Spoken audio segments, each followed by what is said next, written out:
సనాతన హిందూ సేవా సమితి 76వ సేవా కార్యక్రమం. ఆరోగ్య సమస్యలు మరియు ఆర్థికంగా ఇబ్బందుల్లో ఉన్న వరంగల్ ఎస్విఎన్ రోడ్కు చెందిన వేపచేదుల దుర్గా కుటుంబానికి 2 నెలలకు సరిపడా బియ్యం మరియు నిత్యావసరాలు అందించాం.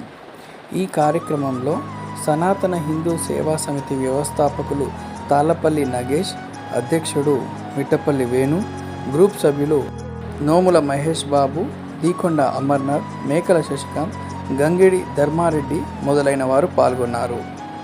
మీరు కూడా మేము చేసే సేవా కార్యక్రమాల్లో భాగం అవ్వాలి అంటే మా సనాతన హిందూ సేవా సమితి గ్రూపులో చేరి ప్రతి నెల మీ స్తోమతను బట్టి 200, 300, 500, 1000 రూపాయల డొనేషన్ ఇవ్వచ్చు. ఇంట్రెస్ట్ ఉన్నవాళ్ళు, సహాయం చేసే మనసు ఉన్నవాళ్ళు ప్రతి ఒక్కరూ చేరొచ్చు.